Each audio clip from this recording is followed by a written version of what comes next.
My girlfriend said, "I'm not attracted to you." I replied, "We're done." Then I packed my boxes, gave notice, split the bills, changed passwords, took a case study, signed a bigger offer, updated LinkedIn, muted her calls, and I just smiled because she didn't text until she saw my new title. Original post: I am 32, male. My girlfriend Rachel is 29. We were together a little over 2 years. No kids. We shared a one-bedroom over a bakery that started rolling dough at 5. I worked in product operations for a retail software startup. She worked in partnerships for a fitness brand. We met at a coworker's birthday. It felt simple at first. In March, my company cut 20%. I was in that 20. A 5-minute call, a box on my desk, a login that stopped working before I got home. I told Rachel at our kitchen table with 2 mugs between us. She squeezed my hand and said, "We will figure it out." I believed her. For the first week, she made tea and asked about my resume. She sent me links to job boards and a list of recruiters. I built a routine: gym in the morning, applications by noon, coffee chats in the afternoon. I made dinner most nights to feel useful. We talked about saving and paused a trip we had planned. By week 3, her tone shifted. She started to say things like, "It would help if you had a plan that paid." She asked, "When will money be normal?" I showed her a spreadsheet with my severance and our rent. I said I had 3 interviews. She nodded and scrolled on her phone. The small detail that made me uneasy came on a Tuesday. We were at a friend's game night. Someone asked how I was. I said I was in the market. Rachel said with a little laugh, "He is on a fun employment sabbatical." People smiled.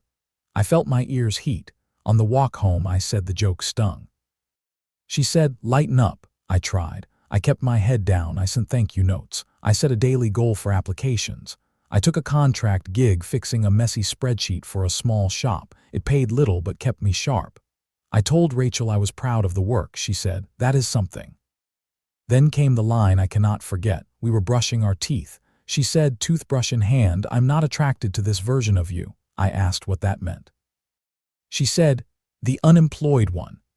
She set the toothbrush in the cup and looked past me at the mirror. I went quiet.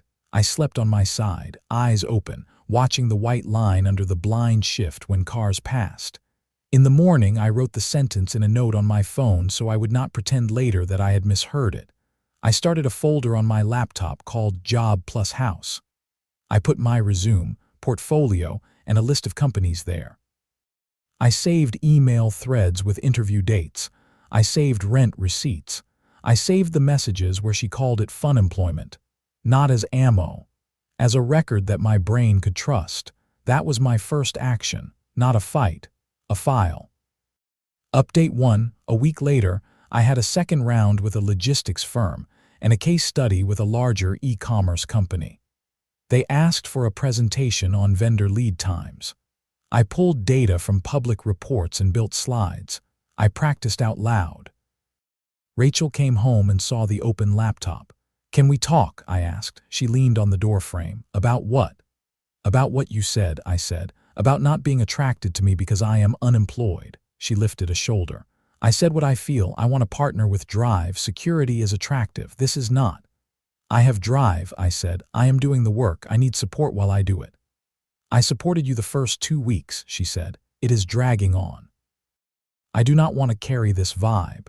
I kept my voice even. "I can keep paying my half for the next 2 months with severance and savings. After that, we need a plan. If this is about money, we can write numbers down. If it is about status, say that."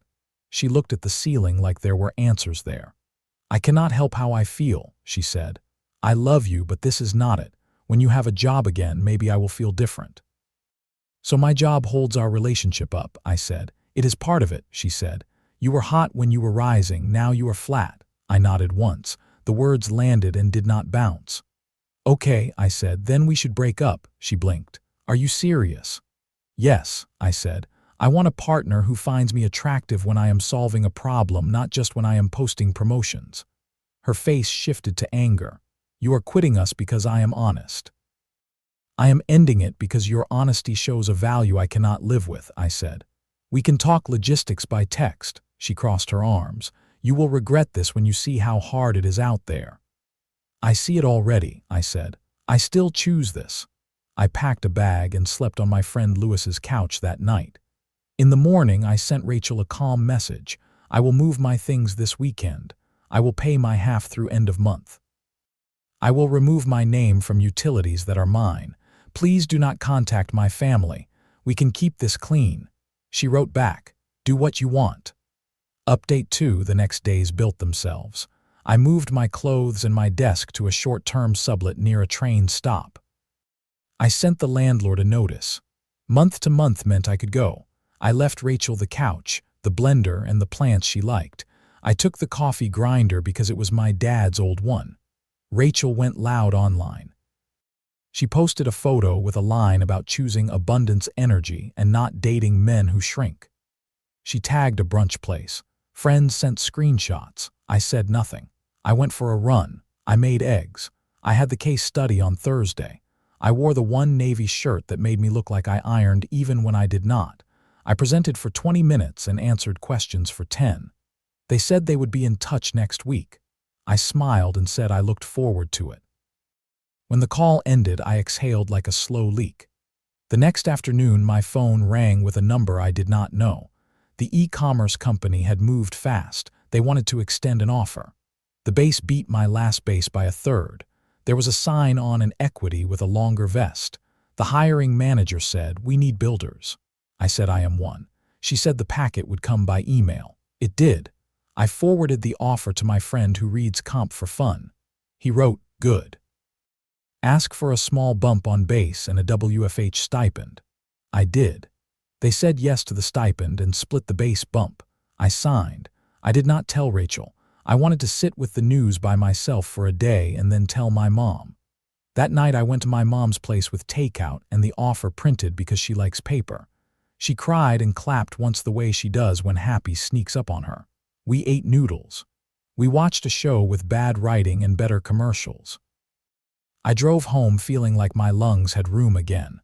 The next morning I updated my LinkedIn. New title, new company, start date in 2 weeks. I turned off notifications and closed the app. My phone lit 2 minutes later. Rachel. Wait, she wrote. You got a job. I did not reply. She sent another text. Is this a joke? I put the phone down. I made coffee. I watched the train go by from my window and thought about tracks and choices. An hour later she called. I let it ring. She left a voicemail saying she was proud of me and that this changed things. She wrote, we can talk. Then I was scared and said mean things. Then we were good before you lost your job. I saved the messages. I did not answer. Rachel posted a new photo with a line about closed mouths don't get fed. She DM'd me the link and a heart. I kept my day going. I read onboarding documents. I answered a welcome email with 3 lines and a thank you. That night she sent dinner, my treat, let me fix this. I wrote 1 sentence back. No, she replied, you are petty. Then you hid your offer to punish me. I wrote, I signed yesterday. I told my mom before any social app. That is how I wanted it. She sent a string of dots and then, so we are done. I wrote, yes. She tried one more time 2 days later. Please, she wrote, I said a bad thing. I take it back. I miss you. I wrote, you meant it. You did not like who I was without a title. I will not live like that. I muted the thread. Friends asked why I did not take a victory lap online. I said I did not need one. Work would show itself. The people who mattered already knew. Update 3, a week into the new job, Rachel texted from a new number. Coffee, she wrote. Just talk. I set a condition. Sunday, noon, public park. 30 minutes. She arrived in a sweater I had bought her for her birthday. She looked at me the way someone looks at a door that might open if they pull nicer. We sat on a bench. I was scared, she said. I grew up watching my mom worry about money. I told myself I only date men who never let that happen. When you lost your job, it hit that button. I said something ugly. I did not mean to say you were not attractive. I meant I was afraid. You said what you felt, I said. You were clear. I want to try again, she said. You have a good job now. We can reset. I kept my hand still. My job did not make me worth dating, I said. It did not make me not worth dating. I want a partner who is there when the title on my profile changes up or down. I brought soup, she said, small, like before. Thank you, I said. Please give it to a neighbor. You will not even think about it, she said. I did think about it, I said, on a couch with a spreadsheet. On runs with no music while I packed boxes. I do not want this back. She tried a softer line. We were good, she said. We could be good again. I went to a therapist. I am learning. I am glad, I said. I still do not want this. Her eyes went wet. You are cold, she said. I am calm, I said. There is a difference. She stared at the trees a long time. Then goodbye, she said. Goodbye, I said. She stood and walked away. I watched a dog steal a tennis ball from another dog and both owners laugh. The day felt balanced. Final update, it has been 8 months since the layoff, 6 months at the new job. The work fits. I fix small broken lines in a big system and get to move a needle that people feel. I run a daily stand-up that ends on time. I mentor a junior who reminds me of me 5 years ago. I eat lunch with the ops team at a table that shakes if you lean on it wrong. I like it. I moved again. 1 bedroom closer to a park with a pond and geese that think they own it. A window that faces a maple tree that flips colors like it is proud of itself. I put a small desk by the window and a tray for mail by the door. I hung a cheap print that looks like a field. I sleep. Rachel dated a guy in finance for a bit. A mutual mentioned it. They traveled and posted the kind of photos that look like ads. Then they stopped posting at the same time for a month. It is not my story. I wish them both a quiet life. She sent me one more message in early fall. I am happy you are doing well, she wrote. I am sorry I was unkind when you needed me. I wrote back, thank you. Please do not contact me again. She wrote, okay. Then she blocked me before I could block her. Clean. I started seeing someone new in summer. Her name is Nora. We met at a volunteer shift sorting donations. She works in school administration and can fix a copier and a fight with equal grace. On our 3rd date, I told her the short version. I was laid off. My partner did not like me poor. I saw who she was. I left. Nora said, I like you for how you carry things, not what you carry. We made a small plan we both could keep. Finish what you start. Talk early. Be on each other's side even when the world is annoying. We do boring well. We grocery shop with a list. We walk when we could drive. We talk about budgets like it is a normal part of care, not a test. When my laptop died one Tuesday, she handed me her old one and said, use this while you fix yours. When her car needed tires, I took an early shift at work and drove her to school. It feels like the opposite of a countdown clock. It feels like air. People ask where the revenge is. They want a screenshot dropped in a group chat. They want a speech at a party. I do not have that. My revenge looked like restraint. It looked like a LinkedIn update without a subtext and a silence where a clapback could have gone. It looked like a clean move out with boxes labeled in black marker and a rent receipt filed where I could find it. It looked like teaching a junior how to build a clean pivot table and watching her nail it. It looked like leaving a relationship that priced my worth by a paycheck and building one that does not. A nephew asked me at dinner why Rachel does not come over anymore. I said, we wanted different things. He said, like what? I said, I wanted love that stays when work changes. He nodded like he had heard a rule for a board game that makes sense and went back to building a tower out of green beans. I kept one thing from that time, the note on my phone with her sentence. I moved it to a folder called Reminders. Under it, I wrote my own lines. Work is not worth. Titles are loud and fade. Choose people who clap when the check is small and the work is big. Sometimes I think about the Tuesday game night where she called it fun employment. I picture that room and my face trying to smile. I wish I had said then what I know now. It would have saved time, but time taught it anyway. If you are where I was, here is what helped. Make a plan even if it is small. Keep your records. Use your quiet to build something, not to scroll. Do not take back a person who only wants you when a recruiter does. Your value did not leave a meeting. Your job did. One last thing sits on my desk next to a pen that writes smooth. A printed offer letter with a coffee ring on the corner. I kept it unframed on purpose. It is not a trophy. It is a marker.